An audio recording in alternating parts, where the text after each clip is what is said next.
You know what you're listening to? Is that a trick question? It's the I Still Love This Game podcast with your host, Matthew Damian. He's an idiot. Don't listen to this. He's an idiot.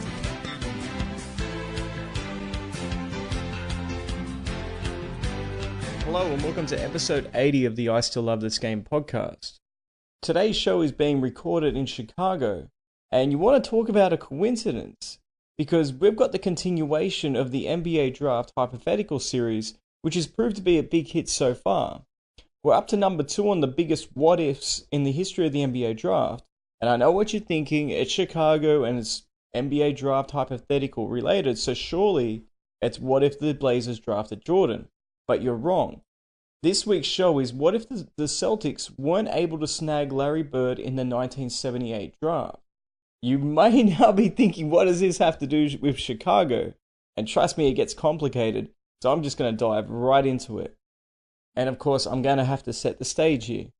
Magic Johnson and Larry Bird, they set the basketball world on fire with their showdown in the 1978 National Championship game, which remains to this day the single highest rated basketball game in history. Shortly after, though, the Celtics and Red Auerbach drafted Bird with the 6th pick of the draft, despite the fact that he always planned on returning to Indiana State for his junior year. Now, this remains to be one of the biggest gambles in NBA history, and I'll explain why. Because even though the Celtics drafted him, because Bird returned to college, if he wanted to, he could have simply said, no, I want to make myself eligible for the 79 draft as opposed to the 78 one. And then the Celtics would have had absolutely no recourse whatsoever in terms of signing him. They wouldn't have had the rights to him. And whoever drafted him in the 79 draft would have had him. So not only did the Celtics obviously lose 1 year with Bird because he went back to college, but it was such a big gamble, and they had to, and Auerbach deserves all the credit in the world. Now, of course, the other end of the spectrum, and believe me, we'll get into this as well, the other side of it too is it was the 6th pick in the draft, so it wasn't a super high pick, it wasn't number 1 or number 2, and at that time, draft picks were not considered as valuable as what they are now. As I said, this gets really complicated really quickly, and I'm in the first point already, and my head is spinning, so I can only imagine what you guys, the listeners, are trying to make sense of this. Now, this incredible situation did cause a change in the rules, and we've never seen this since. We never saw it before it either. We also know that, of course, Bird did play with the Celtics, so he did not make himself eligible for the 79 draft. So it shafted anybody not named the Los Angeles Lakers who were picking first. Of course, they took Magic Johnson. It shafted everybody after that because they had no chance of getting Bird, even though he should have been eligible for the 79 one. Now, I just mentioned Magic, and the Lakers did own the number 1 pick. So under normal circumstances, you would think Larry Bird, with his incredible college resume, he would be going number 1 in pretty much 99% of the drafts. This draft, though, the 79 draft, is one of the 1% that he would not be drafted number 1. Because the sale of the franchise to Dr. Jerry Buss, that was contingent on them drafting Magic from Michigan State. Now, had Bird not been drafted the year prior, he was an absolute lock to go with the 2nd pick. And that team choosing at number 2 was the Chicago Bulls. Now we can see why this is so coincidental, me being in Chicago for this show. Now you might be thinking, okay, so even if Chicago had the chance to draft Bird, Auerbach was a genius. Remember, Bill Russell, amongst many players, you could list all these players that Red Auerbach has been able to pick up. But Bill Russell was actually drafted number 2, and he was drafted by the Atlanta Hawks. Now, Red Auerbach was able to convince them, well, along with the fact that Bill Russell refused to play there because of racism. But Boston didn't have a much better reputation than Atlanta at that state. So Red Auerbach, he was able to get Bill Russell for virtually nothing. So it's not without merit that people would be saying, well, hold on a second. Even if Chicago had the chance to draft Bird, Auerbach would have just traded for him, right? So you're right, but you're also wrong here because Auerbach was great at getting players that were undervalued, but Bird was anything but undervalued at this time. And Chicago would have grabbed him with both hands. Auerbach would have gone after him, but I highly doubt he would have gotten him. Remember, Red Auerbach didn't get everybody that he wanted. He couldn't trade for Wilt or Roscoe or Kareem or Dr. J or Magic. So even though, yes, he is a genius, but he had to build a team with what was available. And had the Bulls taken Bird at the number 2 spot, Larry Bird would not have been available for trade. So now we are here. The Bulls drafting Larry Bird with the second selection after the Lakers selecting Magic number 1. I'm kind of impressed that I was able to explain that entire scenario in less than 6 minutes, but we'll leave the pats on the back to the very end. The rest of the draft doesn't change with any real consequence. But man, does the Eastern Conference, it shifts in ways that you can't even imagine. The year prior to Bird playing, Boston had the second worst record in the league with 29 wins. With Bird on board and picking up Rookie of the Year along with all NBA team first team honors, the Celtics leapfrogged everybody to the best record in the league with 61 wins. So let me repeat that. Without Larry Bird, they had the the second worst record in the NBA. With Larry Bird, in his first year, we're not talking about adding a superstar in their prime. In his very first year, his rookie year, they went from the second worst record in the league to the best record in the league. Now, of course, it's not just Bird. They were deep with Nate Tiny Archibald, Cornbread Maxwell, and legends from the previous decade in Pistol Pete and Dave Cowan.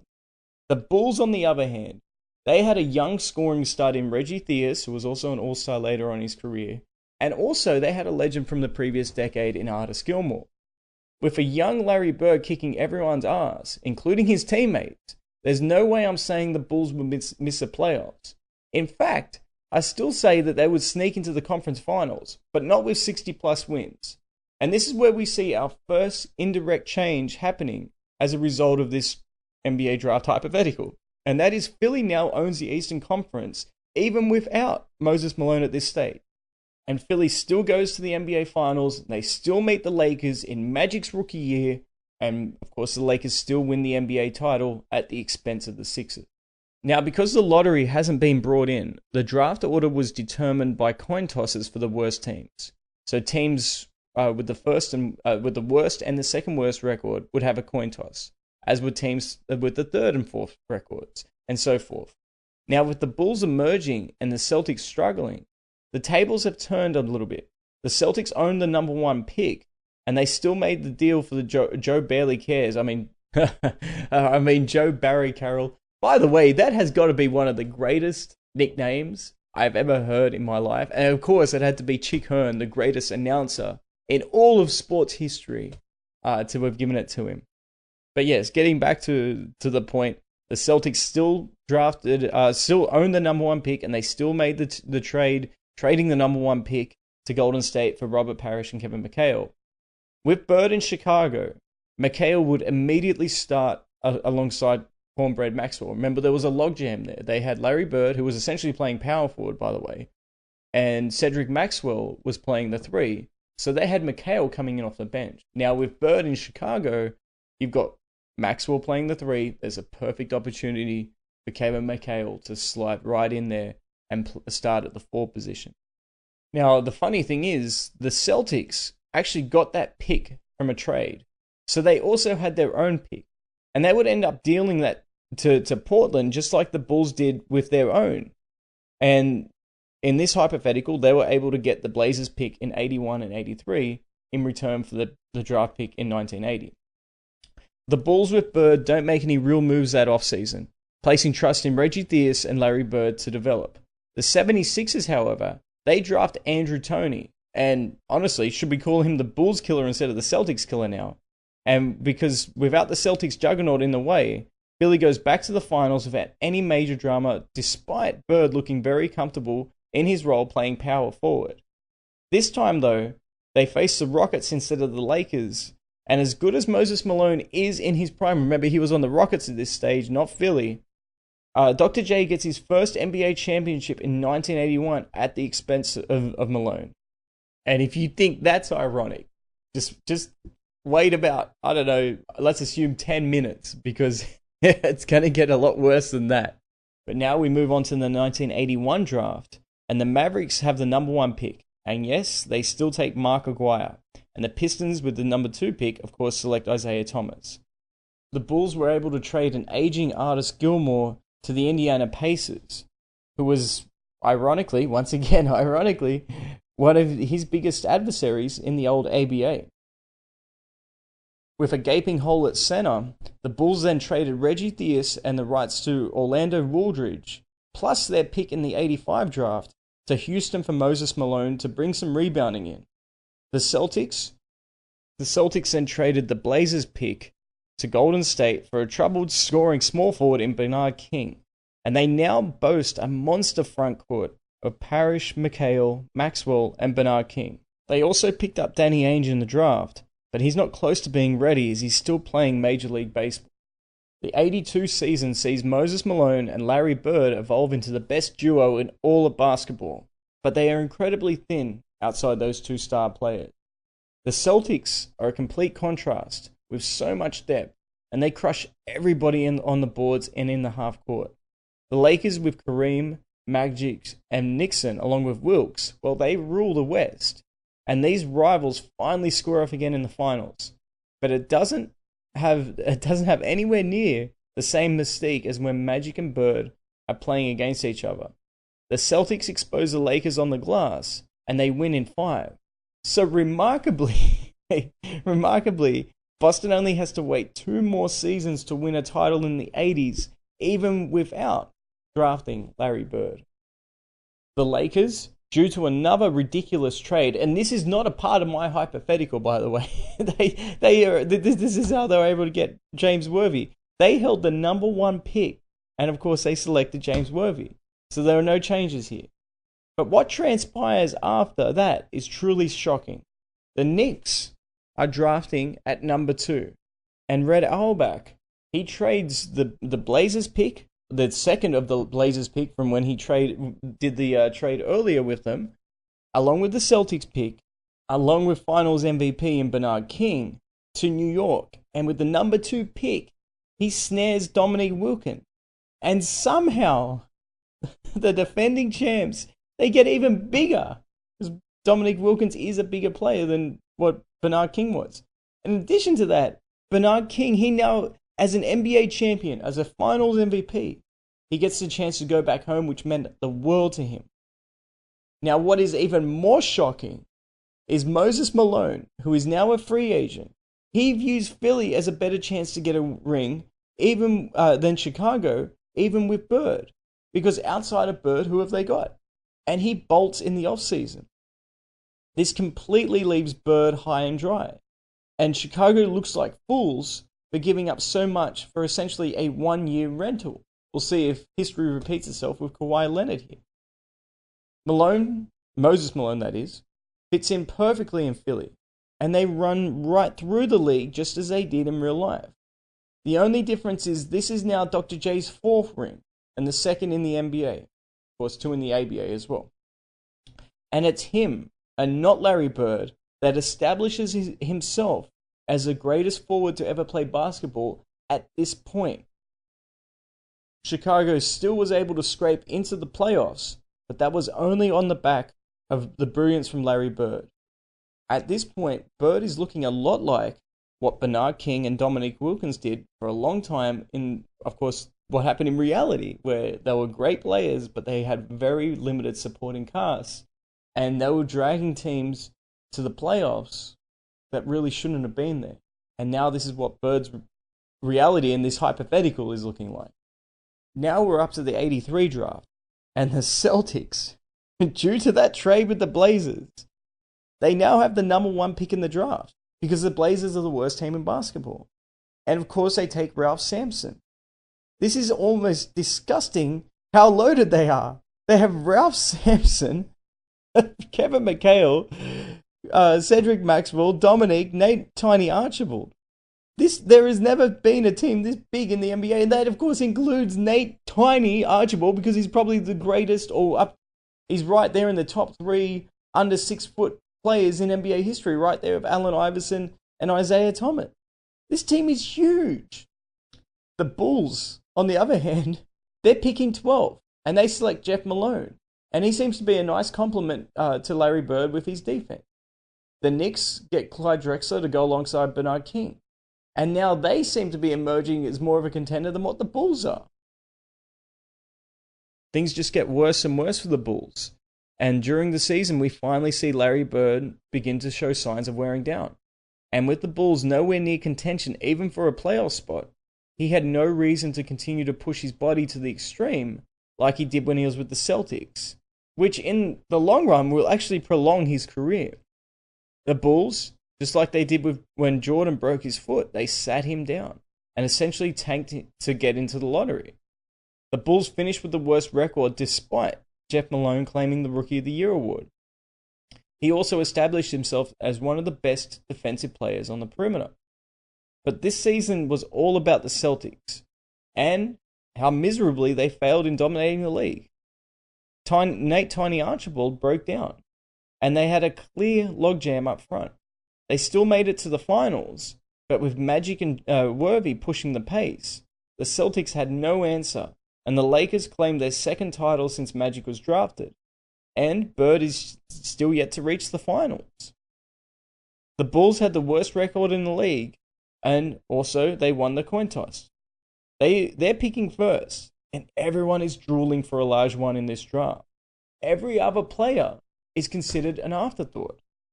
That is, everybody except for Larry Bird. Because after playing against Jordan in the Olympic trials, he demands that the Bulls take MJ, and he threatens to retire if they don't. The Bulls cave, and yes, you heard it right, they have Jordan and Bird on the same team. Plus, they have the Pacers pick in the draft, number 6 overall, from way back in the Artis Gilmore trade. The Rockets are selecting number 2, and of course they take Hakeem. Philly contemplates between Barkley and Sam Perkins, but they end up taking Perkins because of his ability to shoot and to open up things for Moses Malone and Dr. J in the half court. Number 4 is Dallas, and they take Sam Bowie. The number 5 pick in the draft is San Antonio, and they draft Alvin Robinson. The Bulls are on the clock, and they take Barkley. What just happened? The Bulls now have Larry Bird and rookies in Jordan and Charles Barkley. You know, this can't end here. Normally I will only go 5 seasons deep for the podcast when I'm doing these hypotheticals, but not this time. No way. We have to do at least one more season here. Let's do it. The Celtics, they're loaded with talent, and they pull off a blockbuster, trading Archibald and Sampson to the Pistons for Isaiah Thomas. Their new lineup is Robert Parrish, Kevin McHale, Cedric Maxwell, Dominique Wilkins, and Isaiah. But they're not done there. They then deal cornbread for DJ. Imagine explaining that sentence to somebody who doesn't understand basketball in the 80s. And DJ, Dennis Johnson, now teams up with Isaiah in the backcourt, and Dominique obviously moves to the 3. So they're back to being favorites in the East. The Lakers, they're the defending champions, and as most defending champions are, they're really not concerned with anyone out there. But the Bulls, man, they're looking ready to annihilate everyone. The thing is, nobody has any idea how good they are. Barkley was known more for his attitude than his game. Remember, Bobby Knight booted him off the Olympic team. And that's a big reason why he actually slipped in the draft. Along with that, many people feel that the Bulls blew their chance to draft Olajuwon. And without a legitimate center, this is what a lot of people are thinking at this stage. They'll be a fun team, but they aren't ready to compete. On top of that, there are concerns that Bird might be getting old, and we may have already seen the best out of him. And the Bulls aren't even a big story leading into the season. But oh my, how did things change? The Bulls jumped right out of the gate. And with Bird now showing everybody what his real prime is, along with a young Jordan raising their game every single night. If the opposing team didn't motivate them, they would find competition against each other. Remember, this is the same Larry effing Bird that scored 47 points shooting only left-handed against the Blazers because he was bored on a road trip. It's also the same guy that dropped 60 points on the Atlanta Hawks just because Mikhail scored 56 points against the Pistons a couple of nights earlier. So you know he wasn't about to be outshined by a rookie. Jordan was no ordinary rookie though, and he viewed that as a challenge. And as intense as they were proving themselves to each other, they were even harder on Barkley. Suddenly, the Bulls were rejuvenated and they looked like genuine contenders. Bird won MVP, Jordan won Rookie of the Year. Both guys obviously were all NBA first team. The league had never seen this combination of intelligence and athleticism before on one team, and they swept their way through to the conference finals, where the Boston Celtics awaited. The Celtics looked to be unbeatable prior to the season, but now the Bulls were the talk of the basketball world, and this series was an absolute dogfight, and we were treated to Isaiah versus Chicago a little bit earlier than expected, and anything less than a 7-game series between these two would be considered a major disappointment. The Bulls, led by the desire of Larry Bird, and ironically, we should have a ding for every time I say ironically, but ironically, against his old club, the Celtics, they would come out on top. The Bulls were in the NBA Finals, and finally, we get to see Magic up against Larry Bird in the NBA. There are so many storylines heading into this series. First of all, as I just said, Magic versus Bird again. Then you have national champion teammates from UNC in Worthy and Jordan going head-to-head. Who is better now, even though Jordan's a rookie? And then, of course, you've got Kareem. You've also got Charles Barkley. And what it truly comes down to in all of this is the Lakers' size and experience. Because, hey, guess what? It might feel like an afterthought, but the Lakers are the defending champions. And that's going up against the speed and the youth of the Lakers. And how can Jordan and Barkley handle the pressure of the spotlight on being on basketball's biggest stage? This is one of those series where nobody really plays below standard either. The Bulls, they put Jeff Malone, once again, hey, afterthought, this guy was Rookie of the Year a couple of years ago. They put him on Magic, and the Lakers respond by putting Michael Cooper on Jordan. The Bulls play amazing, but Magic's leadership and the depth of the Lakers seems to be a little bit too much. That is, until Larry Bird puts together a string of 35-point, 15-rebound games. And with Cooper on Jordan, the Lakers have no answer for Larry Bird. Who are they going to put on him? James Worthy? James Worthy was never a top-tier defender. The Bulls, in Jordan's first year, and also Barkley's first year, they have already shocked the basketball world by making the finals. But now, they are the standard for basketball brilliance, and they are the world champions. Bird is the finals MVP, an NBA champion. He also won the regular season MVP. And honestly, that almost feels like, once again, an afterthought, because this is the birth of the best basketball duo of all time with Jordan and Bird. And, once again, Charles Barkley is the third wheel. What a player to have as a third wheel. But now, this is where we have to stop this. And as I've said in all the hypotheticals, this is leading into a book. Now, you get the first 5 years, or the first 6 years in this case, with the podcast. But in the book, you will have throughout the entire careers. So it'll be the entire career for Larry Bird with this. Just like you have the entire career for Kobe. You have when he was drafted by the Knicks. You also have the entire career for Kevin Durant when he was drafted by Portland. Or the entire career with Carmelo when he was drafted by the Pistons. But before we go, I have to send a special shout out to one of the most loyal listeners out there. And one of my best friends. I grew up this guy in Australia, Matt Crow. Happy birthday, Matt. I hope you had a great day and a fantastic weekend. Now, for the next episode, yes, as I said before, this was number 2 on the countdown. So that means we got number 1 is coming up next. And can it top this? Look, I don't know. Bird and Jordan in Chicago is an incredible combination.